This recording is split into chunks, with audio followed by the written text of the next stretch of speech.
What is the spiritual dream meaning of adoption? And that question, well, it brings us right to Steve Jobs. He was given away the day he was born, February 24th, 1955. Think about that. He came into this world, and the very first message he received was that he wasn't wanted. And even though his adoptive parents loved him fiercely, that original wound, that feeling, it carved out a space inside him that all the money and all the genius in the world could never, ever fill. And this is where the story becomes a tragedy. Because these wounds, they create patterns. In 1955, he's given up. 23 years later, 1978, he's the one doing the abandoning. He denies his own daughter, Lisa. He even claimed under oath that he was sterile to avoid responsibility. The man who was given away gives his own child away. He died in 2011, a legend, but he was still carrying that exact same wound from day one. I mean, the cruelty of this contrast is just staggering. He named a computer Lisa, years before he would ever acknowledge his actual daughter, Lisa. He poured everything into that machine, celebrated it, built an empire around it, all while his own flesh and blood, his daughter, was living with her mother on welfare. The machine got his love, the child got his rejection. So it all comes down to this one single devastating question that haunted Steve Jobs his entire life. And this question, am I worth keeping, is the absolute soul of every single adoption dream. So if you have dreamed about adoption, being adopted, adopting someone, a child being given away, you have to understand this. Your subconscious is not being subtle. It is grabbing you by the collar, shaking you, and screaming for you to pay attention. This isn't just some interesting thing to think about later. It is an urgent dispatch. And here is the most important thing to get right now. These dreams are almost never actually about adoption. They are a symbol, a powerful, visceral symbol for two of the deepest human needs we all have, belonging and identity. So why this specific image? Why adoption? Because there is no better language for these huge core struggles. It perfectly captures that raw terror of rejection, that deep, aching hunger to be wanted unconditionally, to belong, no matter what. It speaks to that question of who you really are versus who you've been told you are. It's about that feeling that maybe you landed in the wrong story and you're still waiting for your real one to begin. This dream is not a gentle suggestion. It's not a polite inquiry.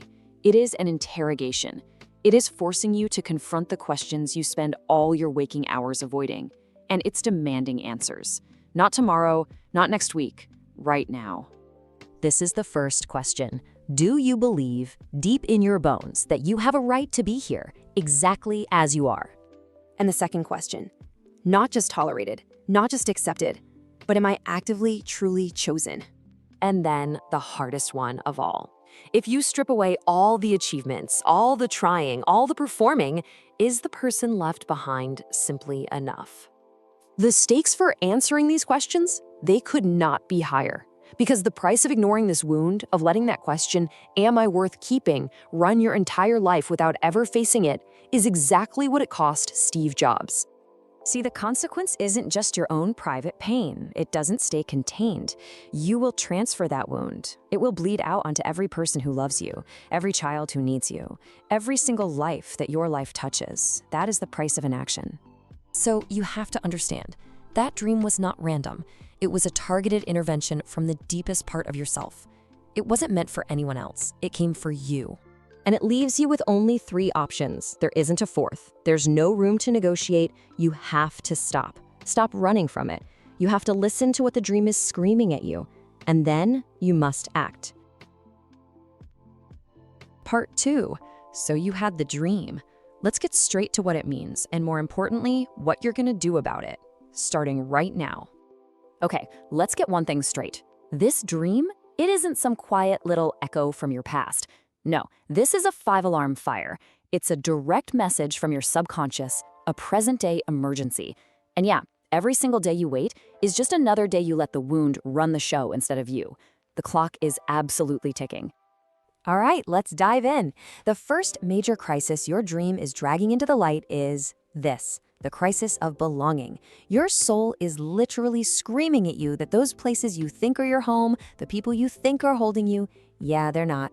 So if you're dreaming about being adopted as a grown adult, or even worse, being given back, That is your internal alarm system just blaring. It's a warning light telling you that you're caught in a transactional relationship. You're being tolerated for what you do, not chosen for who you are. And listen, this isn't paranoia. This is your own deep wisdom trying to get your attention. Okay, let's get really honest right now. I want you to look at this question, and I mean really look at it. It's time to audit your relationships with what I call compassionate ruthlessness. Where do you have to perform just to be kept around? Where are you shrinking yourself to fit in? I want you to name those places, name those people, get specific, because that awareness, that's your first step out of this trap. Now, what if you're seeing orphanages or foster care in your dreams? Well, that's signaling something else, deep spiritual depletion. It's the mark of the emotional nomad. You're operating as if permanence is just a setup for devastation. You go through life believing you're temporary everywhere you go. You never fully commit, do you? You never truly unpack your bags. And here's the absolute truth you need to hear. That feeling of impermanence isn't protecting you. It's a prison you've built for yourself. So this week, here's your challenge. You are going to practice one act of radical permanence. I want you to commit to one thing, a project, a value, a relationship with absolutely no escape hatch. Declare it, and just feel what it's like to actually stay. See, this crisis of belonging, it isn't just about the where. It's really about the who. So let's peel back another layer here. We're not just talking about where you fit in now, we're talking about who you were before the world got its hands on you and told you who to be. This is the quest for your original self. And if you're dreaming of searching for your birth parents, let me be clear, this isn't about them. It's about you.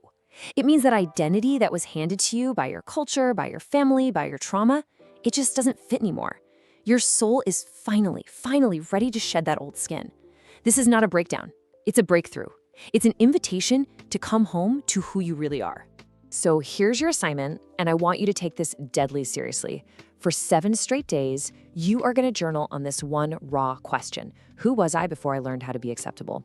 And I mean no editing, no performing for the page, just the messy, unfiltered truth. Watch for the themes that keep showing up. They're pointing you directly to the self that's been waiting for you.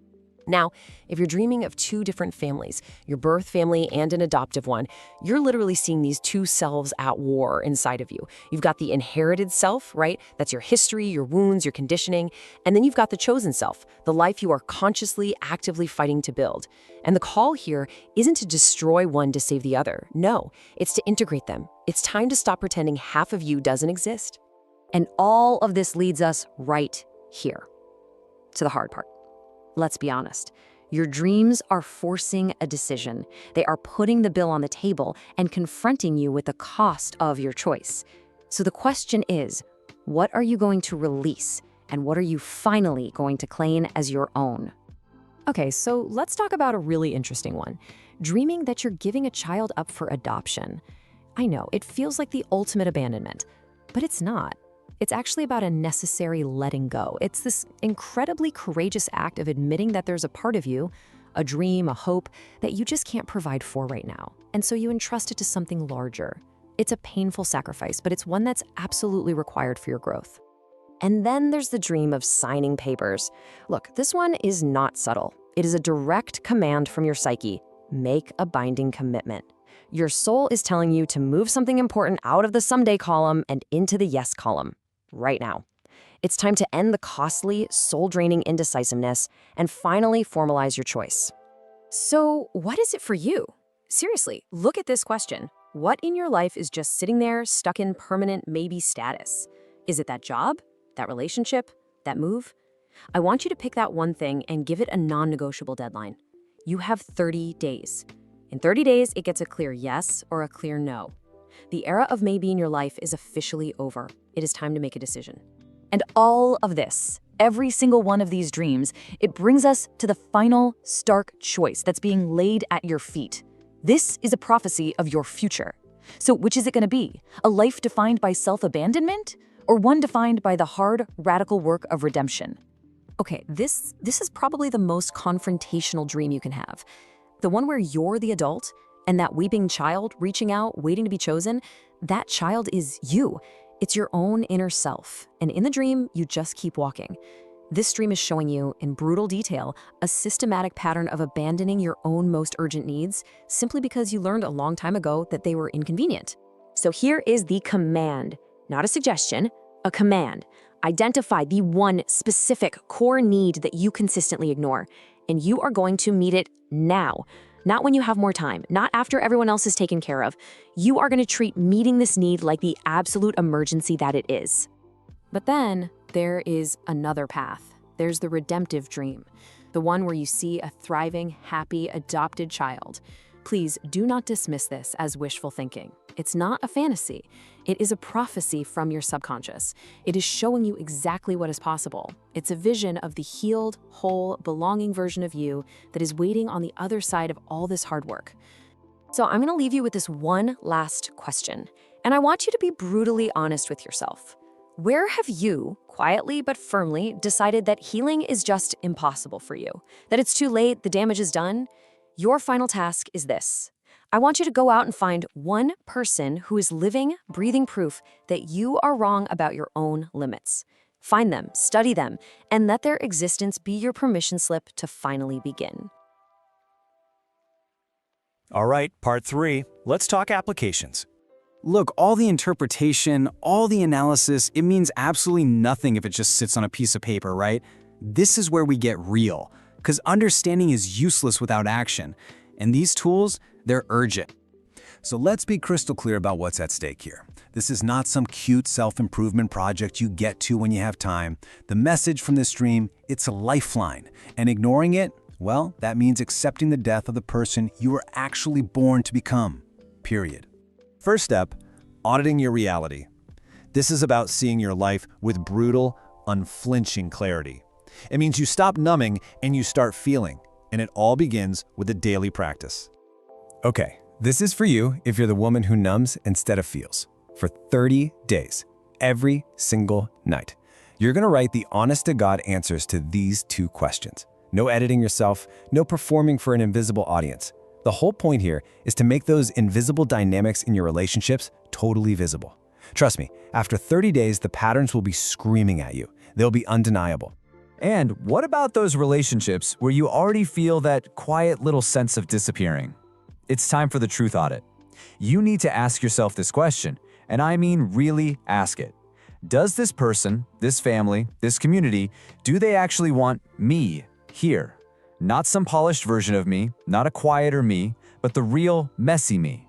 And you have to just sit with the honest answer. No excuses, no rationalizing it away. So, after you've audited your reality, we move on to actively reclaiming your space. This part is especially for all you high achievers out there, the women who've completely confused their performance with their worth. Yeah, here's the diagnosis. If you are constantly building, achieving, producing, just to justify your own existence, you're stuck in this loop. You're building an empire to prove you are worth keeping, but the empire is just a distraction. It's never going to fill that void. So the solution? A worthiness fast. For 1 week, just 1 week, you refuse to tie your value to a single accomplishment. This is the battle, right here. On one side, you've got performance, that endless grinding cycle of doing to prove you're enough. And on the other side, existence, the radical, revolutionary act of just being, of resting because you're human, not because you earned it. This fast is all about discovering what and who is left when the performance finally stops. Now for the creative woman, the one who surrendered her calling. This dream is a full-on rescue mission. That child you abandoned, your art, your writing, your music, she's waiting for you. And you know what the price of admission is to get her back? Just 15 minutes a day. That's it. That's the message you send with those 15 minutes. This isn't about being productive. It's not about finishing some big project. It is all about presence. It's about showing up to that abandoned part of yourself and just whispering, I'm here. I remember you. I haven't forgotten, and I'm coming back for you. All right, for those of you who are ready to go even deeper, let's look at some more advanced practices. So if you're looking for some sacred guidance, I want you to commit to this for 21 days. You're going to frame your day morning and night with this intention. And then, and this is the most crucial part, you have to pay attention. Watch your waking life like it's a dream. The spiritual world is always talking to us. The answers will show up if you're actually willing to listen. This one is for anyone out there who deflects love the second it comes your way. You know who you are. The practice couldn't be simpler. When someone shows you care, when they give you a compliment, you just say, "Thank you," and you let it land. That's it. Don't rush to give something back. That intense, squirmy discomfort you feel, that is the wound. Breathe through it. Let it change you. Okay, a moment for the therapists, the coaches, the healers in the room. When a client comes to you with an adoption dream, I want you to resist that urge to immediately dive into their biography. Instead, go sideways. Go right into their present with this first question. I promise you, it cuts right through all the intellectualizing. The second question, well, this one goes deeper. It connects that present feeling of waiting to a past experience. It helps name the original source of the wound. And then the final question. This brings it all home. It forces that connection between the past and the present, revealing exactly how those old, tired patterns are playing out in real time, right now. This is where the real healing happens. Now, a direct message for the entire adoption community, adoptees, adoptive parents, and birth mothers. Your dreams are not casual, okay? They are doing urgent, sacred, specific work. I need you to keep a dedicated journal, but don't just write down the plot. I want you to record what you felt in your body. This is not self-help. This is essential medical-grade work. So, here we are, at a crossroads. The dream has delivered its message. The tools are right here on the table, and now it just comes down to a choice. The woman who ignores the dream, she just goes back to sleep. She stays in the relationship that requires her to be small. She keeps building that empire that leaves her feeling empty. She passes the wound right on to the next generation. But the woman who listens, the one who does the uncomfortable, unglamorous, nitty-gritty work, she changes everything. And not just for herself, but for every single person around her who gets to learn what true belonging actually looks like just by watching her live it. And make no mistake about it. This dream came to you. It chose you for a reason, because you are capable of doing this work. You are that woman. So, there's really nothing left to say. Now go, do the work.